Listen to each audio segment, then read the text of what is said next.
आणि बातमी पुण्यातनं आहे। झिकाचा 5वा रुग्ण पुण्यात आढळलाय। 28 वर्षीय गर्भवती महिलेला झिकाची लागण झाली आहे, मात्र परिस्थिती नियंत्रणात असल्याची बातमी आहे। एरणवणे इथे 3 गरोदर महिलांचे नमुने तपासणीसाठी पाठवण्यात आले होते।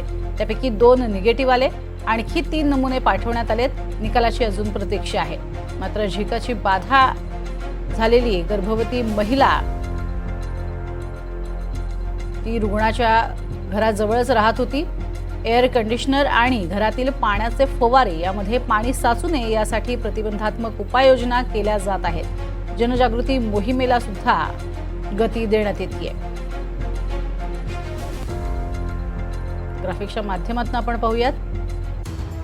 झिका वाढतोय, काळजी घ्या। पुण्यात आढळलेला झिका व्हायरस आशियाई प्रकारातला आहे।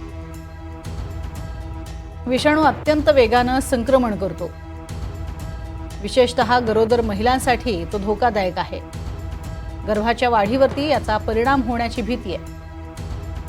ताप येणं, अंगावरती पुरळ येणं ही काही लक्षणं आहेत झिकाची।